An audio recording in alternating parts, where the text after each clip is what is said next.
রবিবার আসানসোল দুর্গাপুর কমিশনারেটের অধীনে আসানসোল দুর্গাপুরের জাতীয় সড়ক ১৯ নম্বরে বগদা ও চান্দার কালী মন্দিরের কাছে একটি ২ চাকা এবং একটি ৪ চাকার গাড়ির মুখোমুখি সংঘর্ষ ঘটে।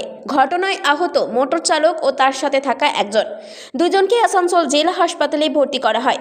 ১৯ নম্বর জাতীয় সড়কে দুর্ঘটনা কমেছে বললেও ফোর হুইলারের চালক জানিয়েছেন যে কালী মন্দিরের দিক থেকে একটি টোটো রিক্সা আসছিল, আর তারপরে ২ চাকার গাড়িটি টোটো রিক্সাটিকে বাঁচাতে গিয়ে ১৯ নম্বর জাতীয় সড়কে প্রবেশ করে, আর যার ফলেই ঘটে এই সংঘর্ষের ঘটনা।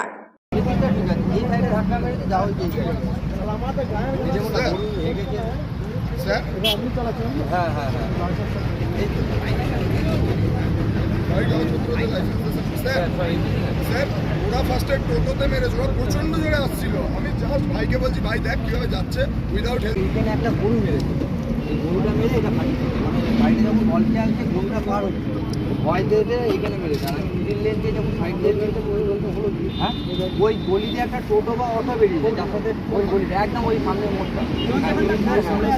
হ্যাঁ হ্যাঁ, না না, এই যে সামনে যে গলিতে ঢুকে যাচ্ছে ভিতরে ওই জায়গাটা ভিতর দিয়ে একটা হয়ে যাচ্ছে। আর বাইকটা এসে টক্কর মেরেছে, দিয়ে এরকম বালতি মারতে মারতে এসে আমার কাছে।